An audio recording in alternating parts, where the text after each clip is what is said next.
welcome to the iiConCast. I am the irritated one, David. Across the table from me is the inept one, Matt. And this week, it's all about slap nuts. Ew. And don't piss me off. That's a really gross hobby. Why are you slapping people's nuts? Where's my guitar? If you don't know who I'm already talking about, I'm talking about Elias Sampson. Honky Tonk Man. Braun Strowman with the ukulele. a ukulele. Well, a guitar looks like a ukulele in his hands. So the big bass is a regular guitar then? Yes. Alright. If you don't know who I'm talking about one of the newest members this year of the Hall of Fame class, JEFF JARRETT. Now there's a lot of things going around the internet. We've all heard it. Jeff Jarrett. Why is Jeff Jarrett going into the Hall of Fame? How does he really factor into the WWE Hall of Fame? And you might not understand, maybe you don't realize, but he's put a lot of time and effort in. And here's why I believe this guy has been underrated for too long, and why what you're watching on television right now has to do with this guy. Jeff Jarrett's career began back in 1986. He started in the WWE in 1992, and over the next 9 years, he split it with WWE and WCW. He began his career in 1986, and over the past... He started his career in 1986, and he started his career in 1986. In 1992, he spent the next 9 years jumping back and forth between WCW and WWE. From 92 to 96, he spent his prime in the WWE worrying about, are you going to be his baby in Intercontinental title reigns? 96, 97, he went back to WCW, somehow joining and getting fired from the Horsemen and U.S. title reigns. After that, he came back one more time to the WWE, where it was all about Southern justice, realizing that the old Jeff Jarrett gimmick didn't work, cutting his hair, carrying around guitar, having Deborah by his side, forming one of the best tag teams, at least in my opinion, with Owen Hart. Going through tragedy when that happened, winning Intercontinental titles and European championships, and holding both at the exact same time, and this run ending with a good housekeeping match. After that, going back to WCW, where I really feel like his career as a singles competitor took off, finally winning the WCW heavyweight title, carrying around a guitar that said slap nuts, being a part of a remake NWO, being part of controversy with a laydown at Bash on the Beach, and staying there until WCW was purchased by the WWE. After that, and wrestling in WWA, World Wrestling All-Stars. After that, realizing that there was a need in the market and creating NWA TNA, which broke the mold with weekly pay-per-views and had former stars like Kevin Nash, Scott Steiner, Sting, current stars at the time like Kurt Angle and Christian, and future stars like Bobby Roode, Samoa Joe, and AJ Styles. What it did was made a viable option to the WWE in a period of time where WWE had cornered the market and got rid of ECW and WCW. He is an Impact Hall of Famer, created a second brand that actually was able to fight WWE and pull fans away.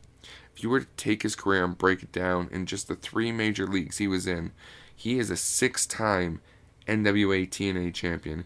He is a 1-time King of the Ring champion. He's a 6-time TNA champion. He's a 1-time King of the Mountain champion. He won the King of the Mountain match 3 times before it was a title belt.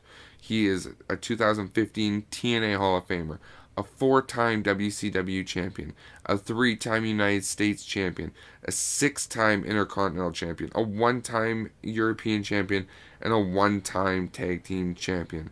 If this man does not belong in the Hall of Fame, I'm telling you, you are not looking at the stats and what he has done. He has fought through ups and downs, and this is the career he had. Correct me if I'm wrong, Matthew. I believe he is a Hall of Famer through and through, whether it is TNA or WWE or the Tennessee National Gym of Wrestling or anything like that. Oh, you're done. Okay. NWO Silver, that's a problem. I mean, that's nothing to take away a Hall of Fame from, but NWO Silver is a problem. So was Bret Hart, so, you know. I feel like most of Jarrett's TNA accolades, besides starting up the company with his dad, that needs to be said. It wasn't just Jeff, it was Jerry as well. All of his accolades of championships and stuff, it's kind of like saying, wow, Kevin Nash won a title in WCW. Well, of course he did. He was the booker. At the time, you look at the stars, if you look at the storylines that Jeff Jarrett were in, it made sense. Yeah, it is like saying, hey, look, Kevin Nash won the world title when he was booking. But it wasn't like a finger poke of doom type scenario. You had Raven and Jeff Jarrett going at it. You had all these AJ Styles and Jeff Jarrett. If you look at Jeff Jarrett wrestling in TNA, it wasn't like he was over the hill at the time. It wasn't like he couldn't keep up. The stories made sense. It was good product at that time. I mean, yeah, it was 100% good product. Like I said, I just feel like it would have been just as good product without Jarrett. Jarrett was... Every major wrestling promoter you look at has done some sort of like self-insertion. You know, Bischoff did it, Russo did it, Nash, like basically Vince did it. He was a world champion, if you want to go into that playbook. playbook. And it was awful. And I think that, yes, Jarrett did it better than any of the names I just listed off. But he still did it. And I mean, once again, it's hard not to... It's hard to look at something with a non-judgmental eye when the person who's making the decisions decides, you know what, this is an appropriate time for me to hold the title.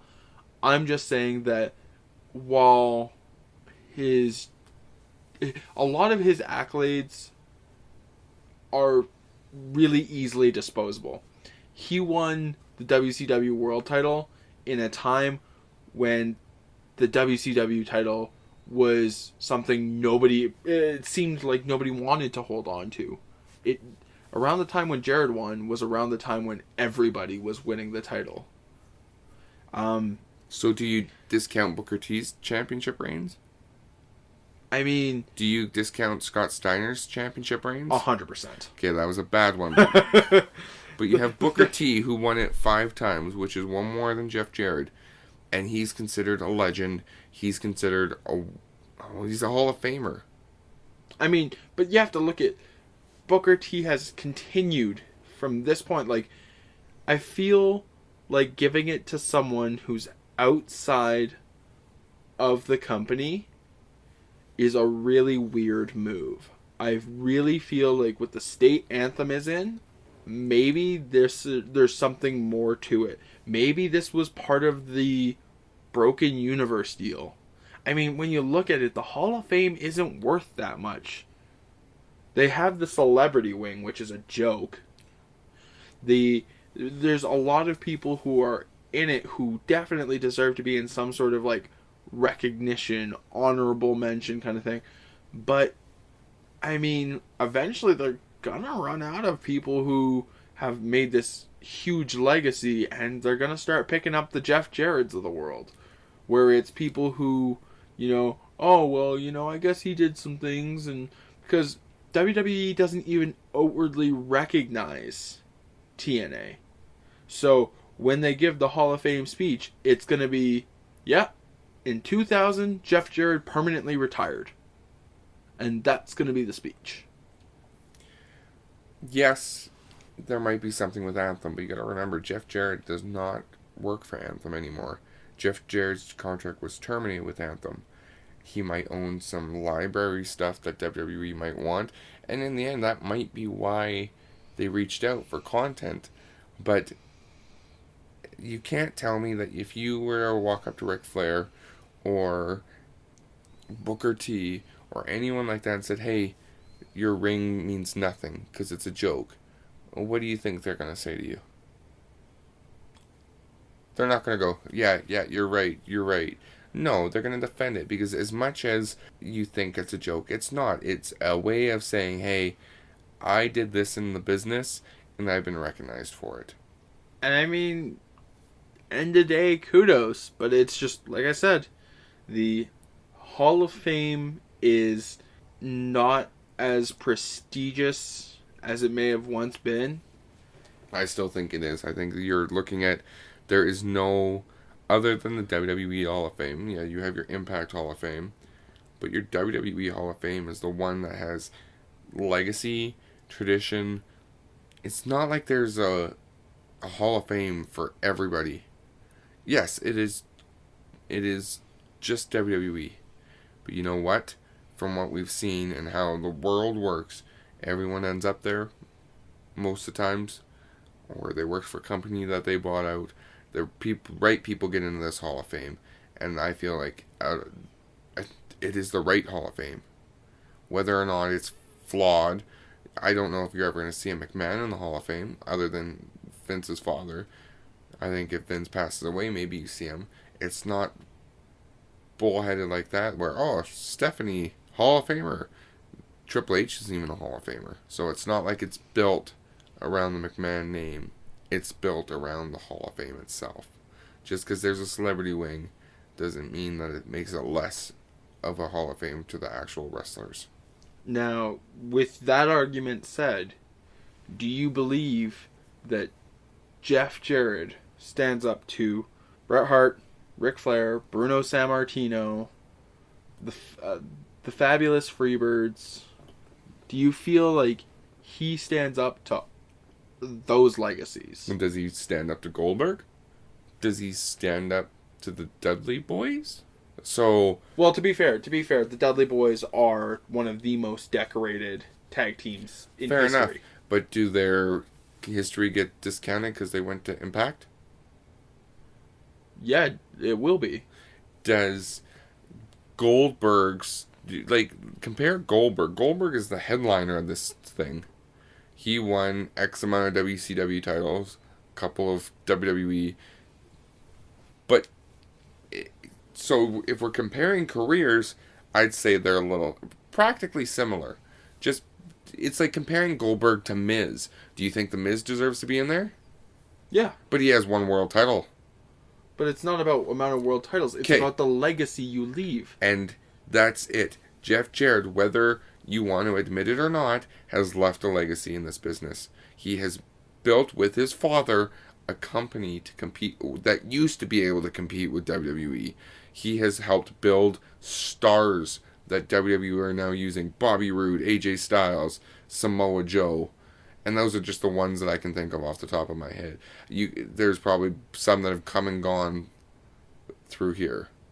And vice versa. WWE has led stars to make them EC3. That is a impact-made wrestler. WWE didn't see it. Future endeavor. Now he's back. Where was the Broken Universe born? Impact. So Jeff Jarrett has a legacy. He has helped shape the wrestling business for the past 15 years. And that's just outside of his in-ring accomplishments.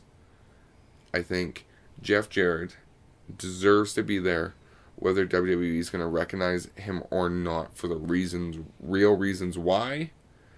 But he deserves to be there.